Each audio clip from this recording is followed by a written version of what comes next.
فإن أصدق الحديث كتاب الله وخير الهدى هدى محمد صلى الله عليه وسلم شر الأمور محدثاتها فإن كل محدثات بدعة وكل بدعة ضلالة وكل ضلالة في النار. Ma'asyiral ikhwah wal akhwat, kaum muslimin dan muslimat, pemirsa Najiyah TV dimanapun antum berada, azinallahu wa yakum jami'an. Kembali kita mengucapkan puji dan syukur yang sedalam-dalamnya kehadirat Allah Rabbul Izzati wal Jalalah yang terus mencurahkan kepada kita limpahan rahmat, hidayah, taufik dan kesehatan dan kesempatan di malam hari ini kembali kita berhadir di rumah Allah yang mulia ini. Selanjutnya selawat dan salam tercurahkan kepada kekasih kita Nabi besar kita Muhammad sallallahu alaihi wasallam, kepada keluarganya, istri dan anak keturunannya, dan umatnya yang terus memperjuangkan agamanya sampai akhir zaman. Di kesempatan yang berbahagia ini kita akan melanjutkan pembahasan di kitab Hukuk Da'at Ilaiha Al-Fitrah wa Qaratha As-Syariah yang dikarang oleh Syekh Muhammad bin Shalih Al-Utsaimin rahimahullah ta'ala, yaitu hak-hak yang berkaitan dengan fitrah dan dibenarkan oleh syariat. Kita telah membahas 7 hak yang telah berlalu. Di kesempatan hari ini kita akan membahas di hak yang ke-8, Al-Haqqus Tsamin Haqqul Jiran. Itu hak yang ke-8, hak tetangga. Hak tetangga. Ikhwah sekalian yang dimuliakan Allah Subhanahu wa taala, dikatakan oleh Syekh, al-jaru huwal qarib minka fil manzil. Jadi yang maksud tetangga itu adalah yang dekat dari engkau, al-qarib minka fil manzil. Dari apa? Dari rumah. Jadi yang tetangga itu adalah bijiwarik, ya, yang dekat tinggalnya dengan rumahmu dalam hal tempat tinggal. Nah, itu yang disebut dengan al-jar. Jadi sini ikhwah sekalian, kita lihat bagaimana tuntunan Rasulullah sallallahu alaihi wasallam yang berkaitan dengan tetangga ini sangat besar sekali. Yang perlu kita perhatikan, yang perlu kita jalankan bagaimana hak-hak tetangga ini kepada kita. Maka syariat Islam telah menjelaskan kepada kita hak yang besar sekali yang harus kita tunaikan. Walahu haqqun kabirun alaik. Jadi mereka itu memiliki hak-hak yang banyak atau hak yang besar kepada kita. Ya. Jadi hak yang sangat besar sekali yang dituntut kepada kita. Itu yang bertetangga. Nah, bagaimana, apa hak-hak yang besar yang harus kita tunaikan kepada mereka, kepada tetangga kita itu? Fa in kana qaribuka minka fin nasab wa huwa muslim falahu thalathatu huquq. Nah, kalau seandainya dia itu tetanggamu itu yang dekat denganmu, dekat pula dengan nasab atau satu keturunan, satu tali darah, ya. Nasab dengan kita. Jadi sudah jiran kita, sudah tetangga kita, kemudian dia juga beragama Islam. Nah, di sini ada 3 hak yang harus ditunaikan. Ada 3 hak yang harus kita tunaikan. Apa itu yang 3 hak yang harus kita tunaikan? Kalau dia itu tetangga kita itu satu nasab atau satu keturunan, ya, satu tali darah, dan dia dalam keadaan beragama Islam. Ada 3 hak yang harus kita tunaikan. Yang pertama adalah hakul jiwar, hak sebagai tetangga. Nah, ini di sini harus kita tunaikan hak-hak yang berkaitan nanti dengan bertetangga. Maka hal-hal yang harus ditunaikan, dan dia itu harus kita tidak boleh menyakiti dan menyelisihinya. Yang kedua itu adalah hakul qarabah, yaitu hak sebagai karib kerabat. Ya. Yang keduanya adalah karena dia itu tali nasab, dapat hak yang kedua, yaitu hakul qarabah. Ya. Dan yang ketiganya adalah hakul Islam, yaitu hak-hak sesama orang Islam. Nah, berarti ini sangat besar, ikhwas sekalian yang dimuliakan Allah, kalau kita bertetangga dengan saudara kita yang masih satu keturunan. Ada 3 hak yang harus kita tunaikan kepada mereka dan tidak boleh kita sia-siakan hak ini. Nah, ini yang kalau dia sudah memiliki hak yang tiga hak yang harus ditunaikan. Kalau dia tetangga kita itu saudara kita. Tapi kalau seandainya dia itu muslim tapi tidak karib kerabat atau tidak satu nasab. Wa in kana musliman wa laisa biqaribin fin nasab falahu haqqan. Kalau dia itu tetangga kita itu tapi dia itu tidak satu senasab, tidak satu keturunan. Ya. Dan dia itu memiliki 2 hak kepada kita. Hak apa itu yang harus kita tunaikan? Yang pertama adalah hakul jiwar, hak bertetangga. Yang kedua hakul Islam, ya, hak sesama orang Islam. Ini kalau dia tidak satu nasab atau satu keturunan dengan kita, ada 2 yang harus kita tunaikan: hakul jiwar, hak bertetangga, dan hak sesama orang Islam. Nah, begitu juga wa kadzalika in kana qariban wa laisa muhsin falahun haqqan, ya. Demikian juga kalau seandainya dia itu tetangga kita itu tapi dia tidak muslim. Ya, wa kadzalika in kana qariban. Ketiga ini dia itu karib kerabat kita tapi tidak muslim. Dia karib atau satu keturunan tapi tidak muslim. Nah, apa yang hak harus kita tunaikan? Ada 2 hak di sini.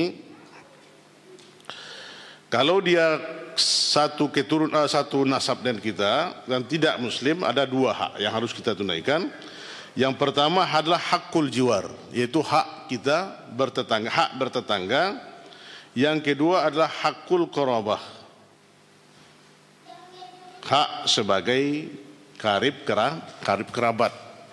Nah, di sini ikhwas sekalian yang dimuliakan Allah, kalau dia satu keturunan, satu nasab tapi dia tidak muslim, ada 2 hak yang kita tunaikan. Hak yang pertama adalah hak tetangga, yang kedua adalah hak sebagai karib kerabat.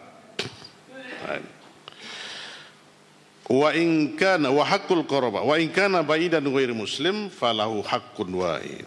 Nah, kalau seandainya dia itu tidak karib kerabat dan tidak pula muslim, nah, berapa hak yang harus kita tunaikan? Apa itu haknya? Hak tetangga. Ya, jadi kalau dia tidak keluarga kita satu nasab dan tidak pula beragama Islam, maka dia mendapat 1 hak. Falahu haqqun wahid. Apa itu? Hakul jiwar, yaitu hak sebagai bertetangga. Nah, di sini berarti kita berdampingan dengan orang non muslim, ya, yang tidak keluarga kita, yang tidak satu nasab dengan kita, ada hak yang harus kita tunaikan. Berarti kita tidak boleh menzolimi orang non muslim yang bertetangga dengan kita. Begitu Islam memperhatikan hak tetangga ini.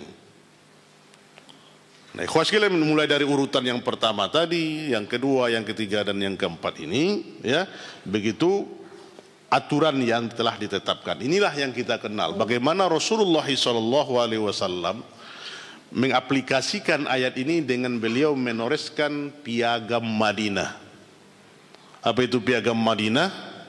Piagam sebelum keluarnya Declaration of Human Rights oleh Abraham Lincoln, presiden Amerika itu, ya, jauh Rasulullah SAW telah menerapkan namanya toleransi.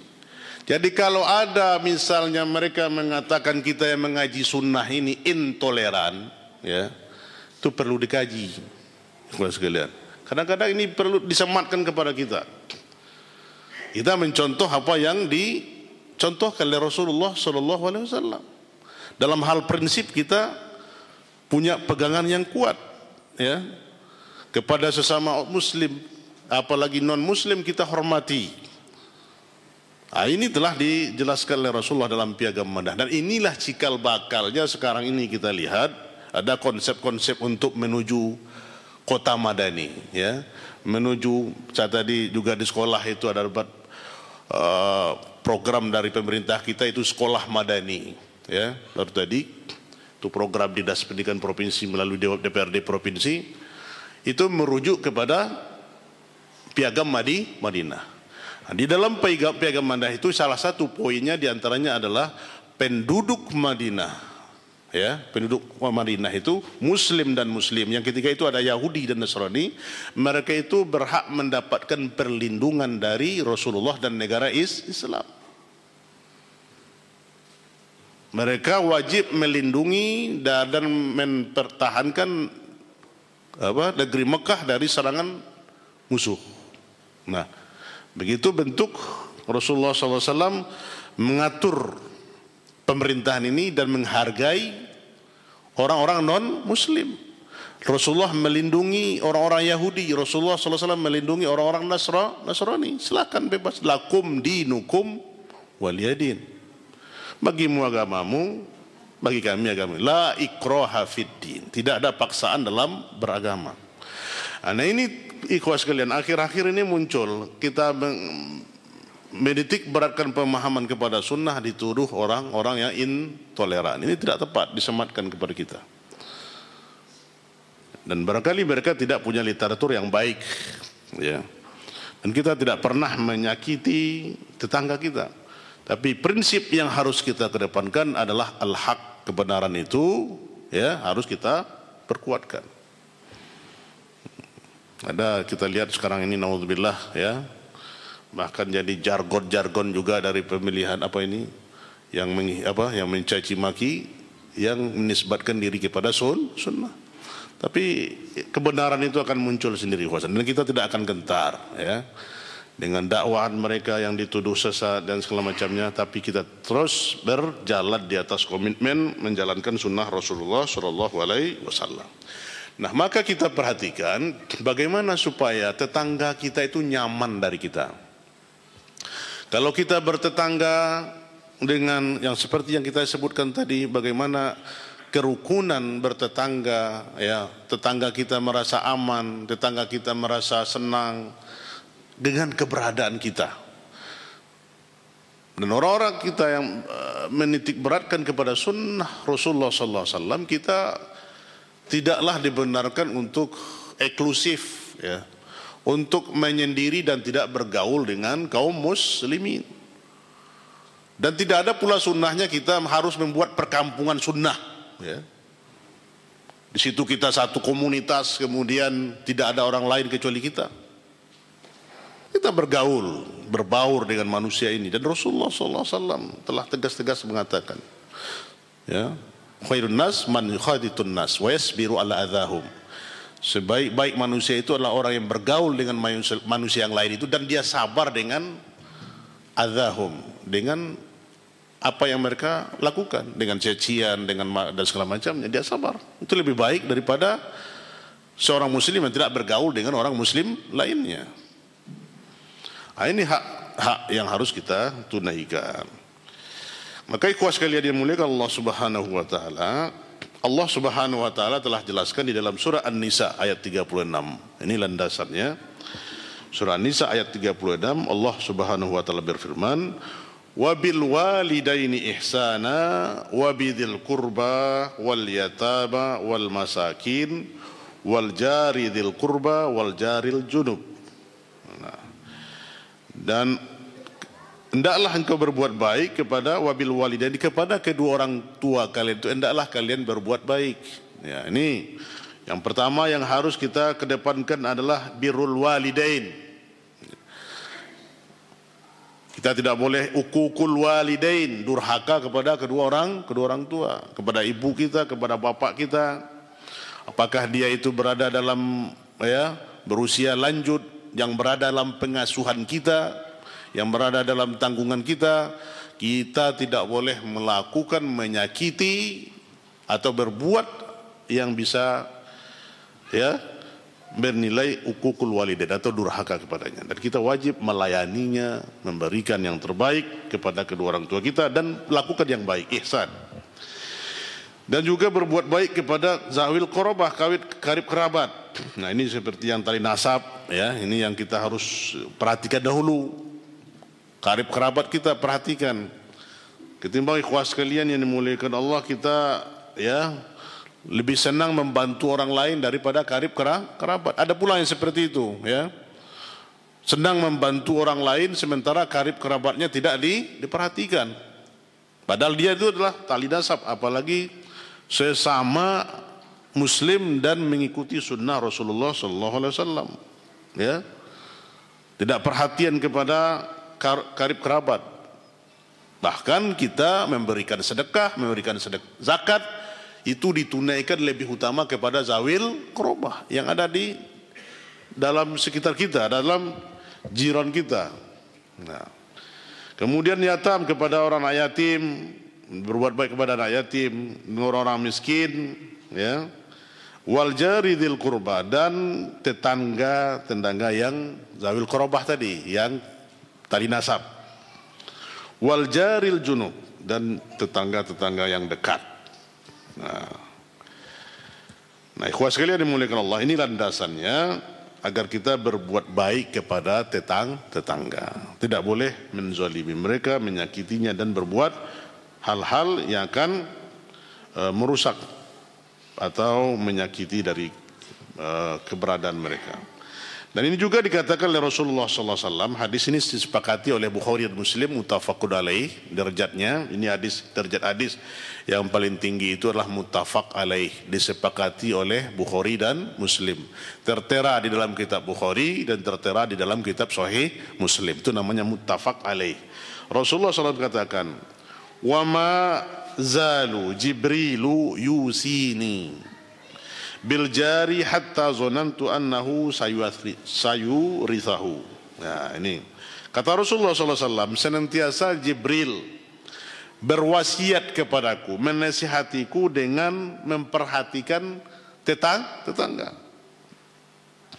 Apa? Ya, ini dinasihati terus, diwasiatkan terus oleh Jibril kepada Rasulullah SAW, perhatikan tetangga, perhatikan zawil qorabah, perhatikan tetangga yang dekat, sehingga aku sangka, kata Rasulullah, hatta zonantu, sehingga aku sangka annahu sayurithahu, sayurithahu, bahwasanya tetangga itu bisa mewarisi. Nah, saking begitu nasihat atau wasiat dari Jibril alaihissalam, sampai-sampai bisa tetangga itu seolah-olah bisa mewarisi. Padahal dia tidak ahli waris. Begitu penekanan yang diajarkan oleh Jibril alaihissalam. Tentu ini adalah petunjuk dan bimbingan dari Allah subhanahu wa ta'ala yang harus kita perhatikan. Nah, ikhwas sekalian dimuliakan Allah subhanahu wa ta'ala, kita lihat, perhatikan apa di antara hak-hak yang harus kita tunaikan kepada tetangga kita. Di antaranya, ikhwas sekalian yang dimuliakan Allah, famin hukukil jar, di antara hak tetangga yang harus kita tunaikan itu adalah an yuhsina ilaihi bimastata'a minal mal wal jah wan naf. Di antaranya adalah kita berbuat baik kepadanya. Berbuat baik kepada tetangga kita itu sesuai dengan kesanggupan dan kemampuan kita. Nah, jadi kita menolong, membantu tetangga kita itu sesuai dengan qadrus istita'ah, sesuai dengan kesanggupan kita. Dari segi apa? Mungkin kita memiliki mal, harta. Kita diberikan kelebihan oleh Allah berupa harta benda, berupa kekayaan. Maka kita berikan kepada tetangga kita, dia membutuhkan, minta bantuan kita, Apalagi tetangga kita yang kelaparan sementara kita kekenyangan. Ini perlu kita perhatikan. Sesuai dengan kemampuan kita berikan kepada mereka, harta kita sisihkan, dan ini adalah sedekah. Sedekah yang harus kita tunaikan lebih baik kita tunaikan kepada tetangga kita. Nah, kalau kita lihat, ya, kita adalah berbuat baik kepada mereka, ya, mampu kita dengan harta, kita berikan harta ini yang kita miliki, atau dengan jah, ya, dengan bantuan, pertolongan yang membutuhkan, ya, bisa nggak ada punya uang tapi kita bisa memberikan bantuan tenaga, ya, dia butuh bantuan misalnya tapi kita tidak memiliki harta, kita bantu dengan tenaga kita, gotong royong, ya, misalnya ya, membangun rumah misalnya, atau dia, ya, hal-hal yang lain yang kita tidak memiliki apa-apa tapi kita bantu dengan tenaga kita, atau yang sesuatu yang bermanfaat kepadanya. Nah, ini jadi sesuatu yang bermanfaat kita berikan kepada tenaga ini sesuai dengan kesambukan kita. Maka kita tidak dipaksa oleh Allah harus memberikan harta, ya, tapi disesuai dengan kemampuan yang kita miliki. Misalnya kita bagi, ya, kita, ya, merasa cukup, kemudian kita berikan kepada mereka, ya, sebahagian dari amanah yang diberikan Allah kepada kita itu. Nah, ini, nah, sampai-sampai Rasulullah sallallahu alaihi wasallam mengatakan, faqad qala Rasulullah sallallahu alaihi wasallam. Ya, bagaimana tetangga yang baik ini? Tetangga yang selalu berbuat baik dan dia bermanfaat kepada tetangganya. Dan bagaimana dipuji oleh Rasulullah sallallahu alaihi wasallam, khairul jirani indallah, sebaik-baik tetangga di sisi Allah. Nah, ini kata Rasulullah sallallahu alaihi wasallam. Sebaik-baik tetangga di sisi Allah adalah khairuhum li jarihi. Sebaik-baik tetangga di sisi Allah itu adalah sebaik-baik mereka kepada tetangganya. Nah, ikhwah sekalian yang dimuliakan Allah Subhanahu wa taala, ini pujian Rasulullah sallallahu alaihi wasallam kepada tetangga yang baik, yang berada dalam kebaikan dan dipuji oleh Rasulullah sallallahu alaihi wasallam. Dan inilah yang sebaik-baik tetangga di sisi Allah Subhanahu wa taala. Nah, maka untuk itu kita hendaklah selalu melakukan kebaikan yang bisa kita tunaikan kepada mereka. Dan juga dikatakan oleh Rasulullah sallallahu alaihi wasallam, ya, mangkana, ini hadis masyhur, mangkana yu'minu billahi wal yaumil akhir falyuhsin ila jarihi. Barang siapa yang beriman, ya, kepada Allah dan hari akhir, hendaklah dia berbuat baik kepada tetangganya. Nah, jadi kalau kita betul-betul beriman kepada Allah dan hari akhir, kita hendaklah selalu berbuat baik kepada tetangga. Ya.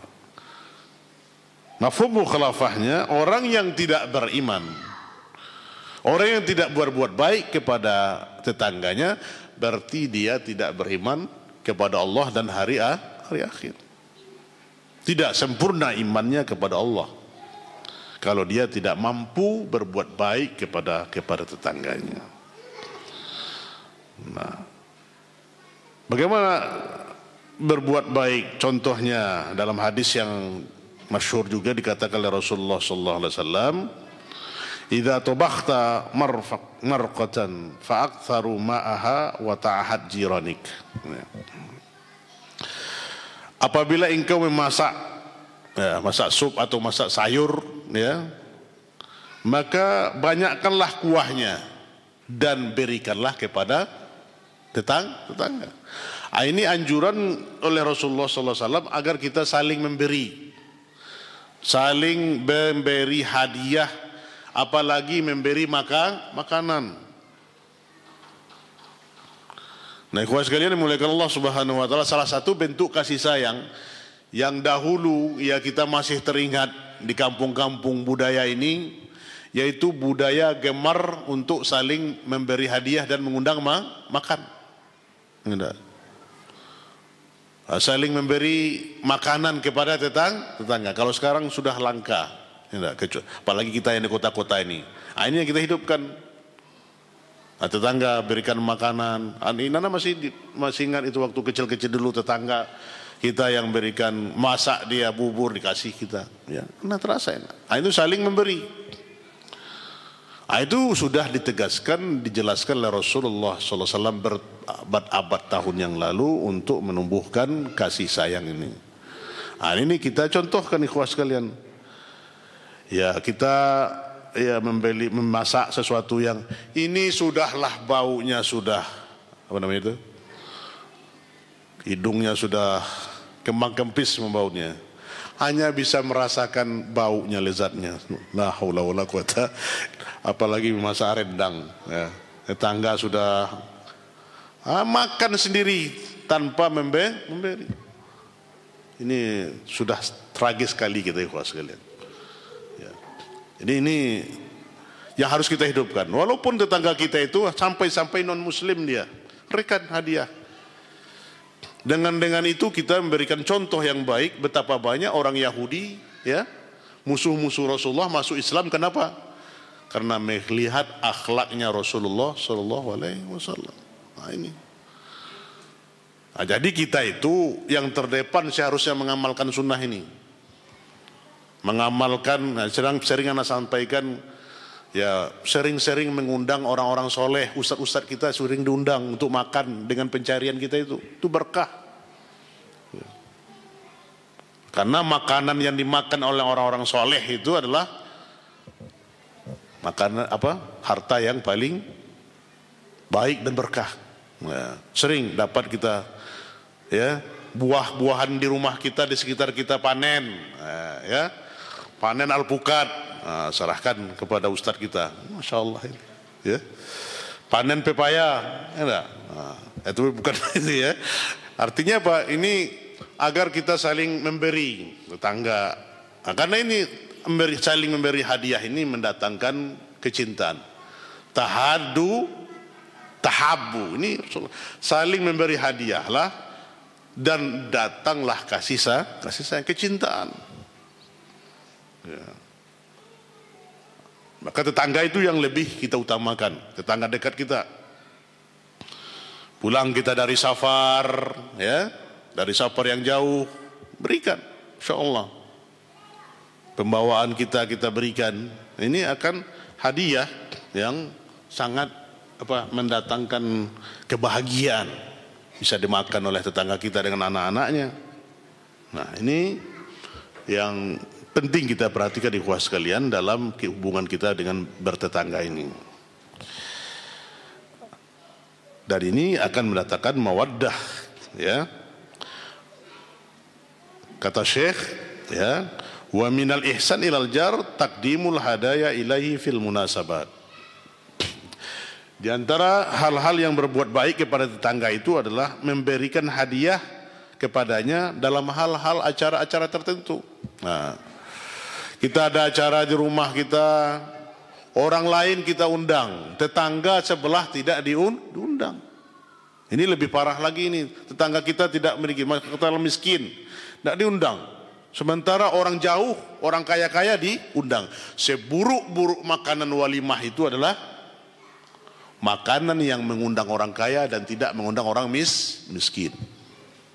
Ini seburuk-buruk makanan kata Rasulullah Sallallahu Alaihi Wasallam. Nah, maka ini kita harus perhatikan ikhwah sekalian, yang tetangga-tetangga kita itu ada acara kita yang kita lakukan, ada acara apapun kita berikan, kita undang, kita berikan kepada mereka. Ini yang harus kita perhatikan dulu.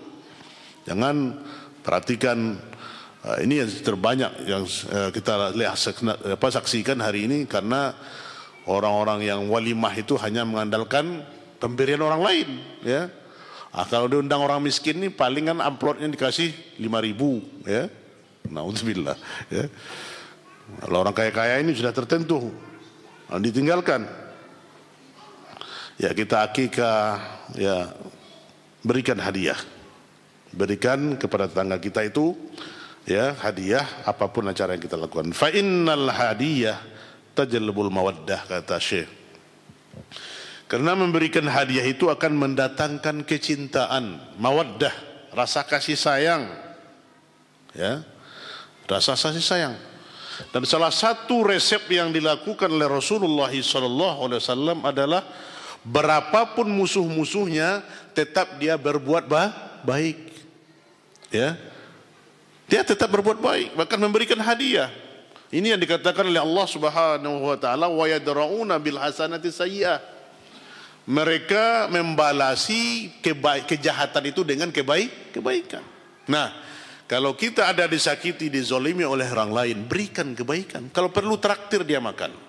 Ya, ada orang yang kita sakiti apa, kita kasih hadiah, kasih dia makan. Ya, rekanan kita mungkin menzolimi kita, berikan hadiah kepadanya. Nah, ini dipraktekkan oleh Rasulullah SAW dan dicontohkan. Ini akan apa? Kalau kita sudah memberikan kepada dia itu hadiah, rasa hasad kita, rasa dendam kita tidak ada lagi. Ya, biarlah dia dengan berbagai upayanya untuk mencelakakan kita dan segala macam, berbuat zalim kepada kita, tapi tetap kita berbuat baik. Nah, ini salah satu akhlak yang perlu kita perhatikan. Dan itu akan memberikan kepada kita kekuatan, memberikan spread bagi tubuh kita itu, kalau kita menghilangkan dari diri kita itu rasa hasad. Karena hasad dan dengki itu akan merusak jiwa. Maka malam hari itu, ya, Umar mewasiatkan kepada kita itu setiap malam itu hendaknya kita selalu memuhasabah diri kita. Ya, kalau ada kita merasa ada sakit hati sama orang lain, buang hati kita sakit itu, tidur dengan baik, ya. Ya, ini akan hilang. Buang dan tidur dengan nyenyak. Nah, jadi kita tidak pikir lagi. Banyak ikhwas sekalian dimuliakan Allah kita itu banyak penyakit karena memikirkan orang lain, stres memikirkan orang lain. Ya, kenapa dia berbuat seperti itu kepada saya? Kenapa dia melakukan ini dan begitu? Ya, sehingga mendatangkan pemikiran, akhirnya makan tidak enak, apalagi asam lambung naik, mah pun datang. Pikiran terus kepadanya, ya, tanpa aja wajahnya langsung naik asam lambung. Ya. Ini tentu penyakit datang. Banyak kita datang, ikhwas sekalian, datang ke rumah untuk ruqyah. Rata-rata asam lambung. Ya. Kalau pergi ke dokter nggak ada penyakit, Ustaz. Cuma katanya hanya jangan banyak pemikiran. Kalau kita tidak berpikir, bagaimana kira-kira ikhwas sekalian? Disuruh tidak berpikir. Ya. Selagi kita di atas dunia ini pasti berpikir. Tapi berpikir kemana? Jangan memikirkan orang lain. Ya. Pikirkan diri kita. Hasibu qoblaan tuhasabu, kata Umar. Hisab dirimu sebelum kamu dihisab nanti. Biarlah kesalahan diri kita aja dihisab. Wah, hari ini saya lakukan kesalahan begini. Semoga Allah mengampuni dosa saya. Semoga Allah menghapuskannya. Nah, ini harus kita sebelum tidur itu. Nah, ikhwas sekalian dan para ummah yang dimurkai Allah. Wa tazilal adawah, kata Syekh. Jadi hadiah itu menghilangkan, mendatangkan kasih sayang, kemudian menghilangkan permusuhan. Ya. Kenapa? Karena datang kecintaan. Ya. Kita beri hadiah, hilang permusuhan. Coba musuh kita, Pak, yang paling dengan kita. Kalau dikasih uang sama dia, mau enggak dia nerima kira-kira? Nah, dikasih dia 100.000 pulang kekit, dikasih 200.000, dikasih 500, mau enggak dia menerima kira-kira? Pastilah, ya kan? Nah, ini hadiah. Ini akan menghilangkan permusuhan. Nah, jadi kita harus perbanyak memberi hadiah. Kata Rasulullah SAW, fattaqun nar walau bisikit tamar. Apa artinya itu? Takutlah kamu dengan fitnah api neraka itu walaupun biji korma 1 biji, kemudian dibelah. Walaupun hanya sebelah biji, berapalah satu kurma itu dibelah 2, kasih hadiah itu. Fattaqun nar walau bisik tamar. Ya, ini begitu contoh Rasulullah SAW berikan kepada kita, memberikan berapalah harganya satu butir kurma.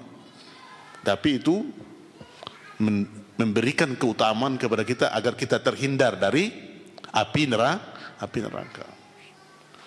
Kita jangan pelit, kita memberikan sedekah, memberikan hadiah ya kepada tetangga kita. Ikhwati wa akhwati kaum muslimin dan muslimat, ikhwan dan akhwat yang dimuliakan Allah Subhanahu wa taala, kita lanjutkan di antara hak tetangga kepada tetangganya adalah wa min hukukil jar ala jari. Yang kedua adalah an yakuffa anhul adza al qauli wal fi'li. Ini yang kedua di antara hak tetangga yang harus kita tunaikan, yaitu agar dia menjauhkan darinya hal-hal yang menyakiti atau yang merusak. Dari segi apa? Al-qawli wal fi'l. Dari hal perkataan dan perbuatan. Jadi kita menahan diri kita untuk tidak menyakiti tetangga dari hal lisan. Kemudian perbuatan. Nah, ini yang perlu kita bela jaga, karena kadang-kadang lisan ini ya, karena lidah tidak bertulang, sering perkataan itu bisa menyakiti tetangga. Karena satu kali sabetan bisa hilang, tapi kalau satu kata itu seumur hidup akan kita dikenang oleh orang lain.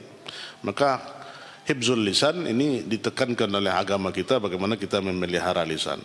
Nah, perkataan kita tidak boleh menyakiti atau meremehkan atau merendahkan tetangga. Ikhwas sekalian muliakan Allah Subhanahu wa taala, ini ya, banyak tetangga yang dengan lisannya tetangganya tidak nyaman. Karena lisannya yang tajam, karena lisannya yang keras ya. Bahkan menghina tetangganya. Sudahlah tetangganya tidak berada, tidak memiliki apa-apa, kemudian ditambah lagi dengan sakitnya kata-kata yang dilontarkan oleh tetangganya yang kaya tadi. Nah, itu hal yang sangat ya merusak hubungan antar tetangga. Dengan perbuatan, tidak boleh kita menutup udara. Bagaimana menutup udara? Membangun rumah setinggi-tingginya, kemudian tetangga kita itu tidak bisa bernapas. Ini dilarang, menegakkan bangunan. Ya. Atau tidak menutup aliran air, ya. Kan banyak juga itu. Atau menutup jalan. Ini ada dia memiliki akses, kemudian ditutup jalannya sehingga dia tidak bisa jalan, harus berputar-putar. Ini karena bertengkar ini ya, karena bersilang sengketa, kemudian ditutup jalannya itu ya. Maka akses ini adalah perbuatan yang tidak dibenarkan di dalam agama kita. Maka Rasulullah SAW telah katakan, wallahi la yu'min, wallahi la yu'min, la yu'min. Diulangi oleh Rasulullah 3 kali. Demi Allah tidak beriman, demi Allah tidak beriman, demi Allah tidak beriman. Maka para sahabat bertanya, ya Rasulullah, man ya Rasulullah, siapa yang tidak beriman itu ya Rasulullah sallallahu alaihi wasallam? Ya, qal alladzi la ya'manu jaruhu biwaikihi. Nah, siapa itu kata sahabat? Maka dijawab oleh Rasulullah sallallahu alaihi wasallam, yaitu orang-orang yang tidak aman tetangganya dari keburukannya. Maka dijelaskan oleh para ulama, al-bawaik itu adalah asyurur. Asyurur itu adalah kejahatan. Bisa kejahatan lisannya, bisa kejahatan perbuatannya, dan yang lain-lainnya. Nah, ini dikatakan oleh Rasulullah SAW tidak beriman, diulang 3 kali. Nah, itu tentu intibah, kita perhatian kepada kita ya, sampai-sampai demikian Rasulullah SAW memperingatkan kita untuk tidak menyakiti tetangga. Nah, menyakiti tetangga hari ini, kawan sekalian, masya Allah hari ini kita lihat, ya, sudah 2 jam 2 malam, ya, di telinganya itu masih berbunyi dinding saja pembatasnya dengan musik, dengan organ. Nah, sudah jam 3 malam Pak masih gimana? Sementara insya Allah datang kemarin itu, waktu itu Syekh Malik kunjungan ke kita, dia dengan anaknya juga. Ada yang kami berjalan sebelah itu, takjub melihat bagaimana, apakah dia Nasara? Ya, la ya Syekh, wa Muslim. Di sini nggak ada Kristen. Ya. Tapi lihat bagaimana, ya, itu baru jam 7 malam itu. Barak bagaimana jam 10 atau jam 12 malam.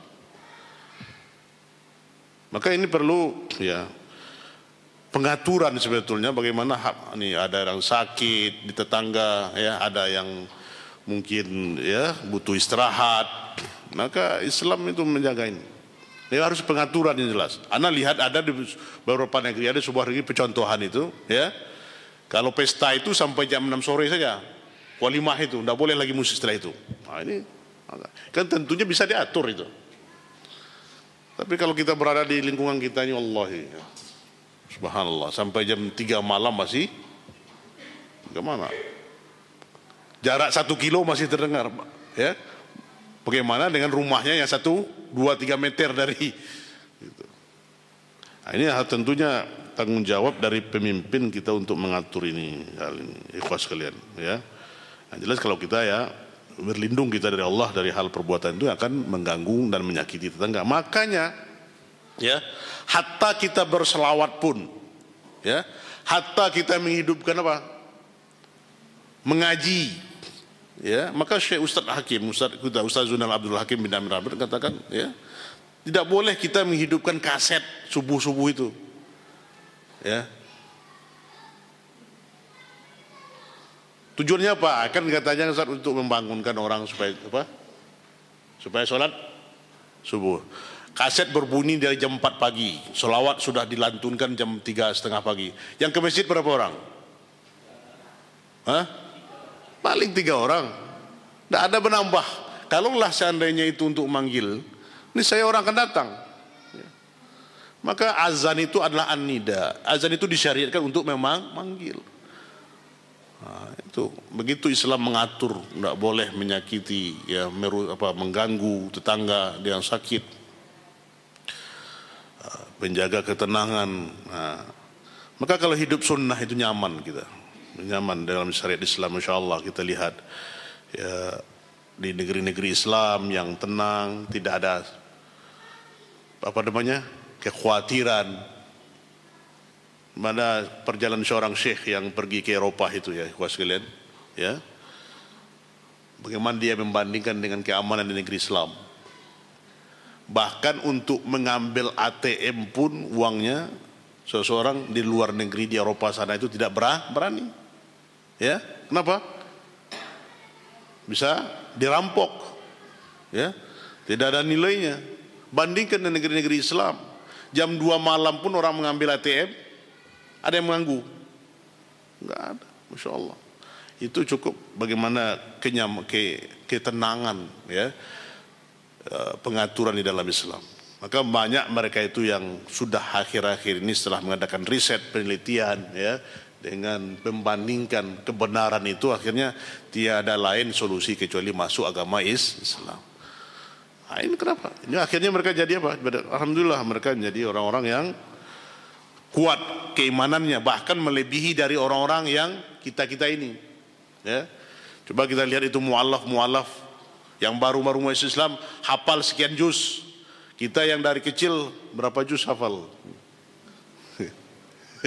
Ya. Ibu kita Islam, nenek kita Islam, hafalan dari Ad-Duha sampai An-Nas. Itu pun kadang-kadang lupa pula.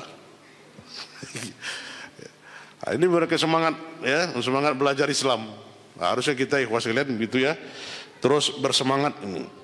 Nah, jadi kita tidak boleh mengganggu mereka dalam hal perkataan lisan, tidak tahan kita. Biarlah mereka misalnya menyakiti kita, biarkan dia sakiti kita, jangan dibalas. Nah, ada tetangga itu yang usil, yang semacamnya, atau perbuatannya menyakiti, biar tetap kita berbuat baik. Nah, biar kita tidak dicap oleh Rasulullah hadis seperti ini.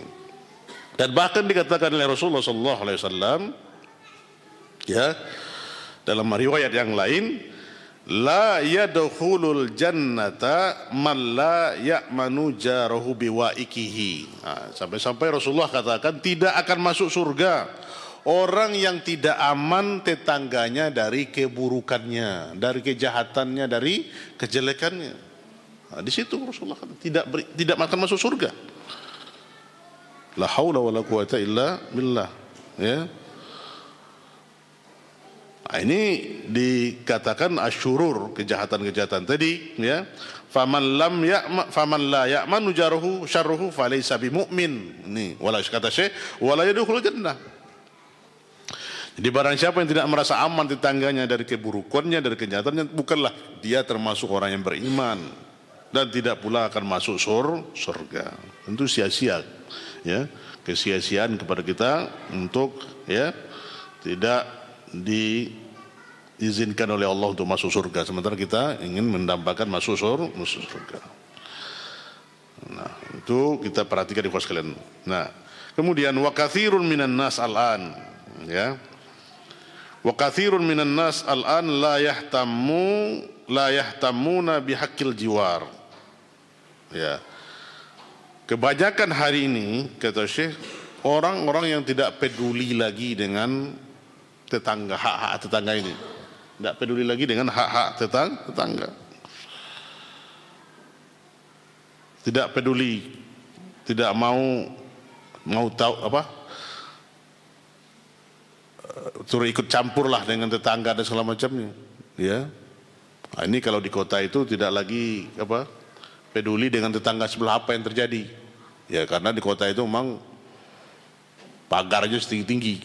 Ya, sehingga yang sebelah itu tidak tahu, ya, sehingga lihat kejahatan, ya, terjadinya berbagai kriminal, pembunuhan dan segala macam itu adalah tetangga tidak tahu. Kita lihat itu sudah 3 hari jenazahnya baru tahu tetangganya. Nah, maka tidak beriman la wala ya'manu jirahum min sururihim, tidak aman tetangganya dari kejahatannya, dari keburukannya. Fatarahum daiman fi niza'in ma'ahum wa syiqaq waqtina 'alal huquq, dan engkau lihat kebanyakan mereka itu sentiasa, ya, mengadakan permusuhan, ya, penentangan dan tidak menunaikan hak-hak tetangga. Wa idza'ul bil qaul awil bil fi'il, ya, senantiasa mereka melakukan perbuatan kejahatan dengan perkataan dan perbuatan. Nah, ini adalah yang menyelisihi, ya, wa kullu hadza mukhalifun lima amarallahu wa rasuluh. Ini adalah hal-hal yang menyelisih apa yang diperintahkan Allah dan Rasulnya. Nah, ikhwas sekalian, kita perlu perhatikan ini agar kita tidak menyakiti tetangga dengan perbuatan, apalagi, ya, tidak aman tetangga kita dengan makar-makar yang dilakukan oleh kita, apalagi menyakiti keluarganya, ya, apalagi merusak kehormatan rumah tangga mereka, ya. Ada tetangga yang menjadi pemicu pertengkaran, ya, sehingga tetangganya merasa dia tidak senang, kemudian akhirnya terjadi adu domba, ya, keluarga yang baik-baik kemudian jadi hancur. Nah, ini adalah tetangga yang jelek, tetangga yang rusak. Faliyadzubillah min zalik. Maka kita perhatikan, ya, memang, ya, kita disunnahkan juga untuk memperhatikan tetangga yang baik. Adar, aljar, qobrdar. Ini ada kisahnya itu. Kita perhatikan dulu tetangga sebelum kita membangun rumah. Tapi kalau kita duluan bangun rumah, datang tetangga, gimana lagi? Nah, tentu kita bisa terima. Kita yang duluan, kemudian datang tetangga-tetangga yang lain, ya. Nah, kalau kita mau bangun rumah, tentu bisa kita perhatikan. Nah, kalau kita dulu datang yang lain, tentu kita ini perhatian untuk memberikan yang terbaik kepada mereka. Ya. Nah, ikhwas sekalian dimuliakan Allah Subhanahu wa taala, untuk itu kata Syekh, untuk wajib kita tunaikan, ya, hak-hak ini kepada saudara-saudara kita dan menjauhkan rasa-rasa yang menyakiti hati mereka dan merusak kehormatan rumah tangga mereka dan kehormatan mereka.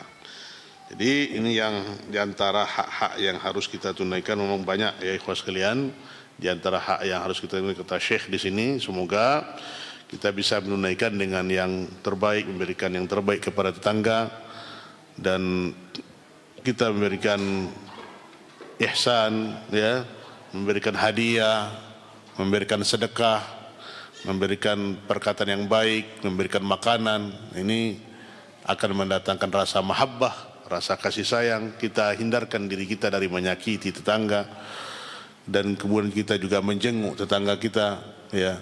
Kalau dia sakit kita kunjungi, kalau dia siap butuh kita bantu, ya. Ini hak-hak yang harus kita tunaikan. Semoga dengan hak ini kita dapat praktekkan dalam kehidupan kita sehari-hari, ya, dan masuk dalam orang-orang yang betul-betul kita beriman kepada Allah dan hari akhir. Wallahu taala alam. Ini mungkin pembahasan kita di malam hari ini. InsyaAllah kita akan lanjut kepada hak yang ke-9 pada pertemuan berikutnya. Wallahu taala alam. Demikian yang dapat kita kaji. Semoga ini bermanfaat kepada kita semua, dan khususnya pada anda sendiri. Benar datang dari Allah dan salah datang dari anda sendiri. Kita menampung. Kita tutup dengan khatam majlis. Subhanakallahumma wa bihamdika asyhadu an la ilaha illa anta astaghfiruka wa atubu ilaik. Assalamualaikum warahmatullahi wabarakatuh.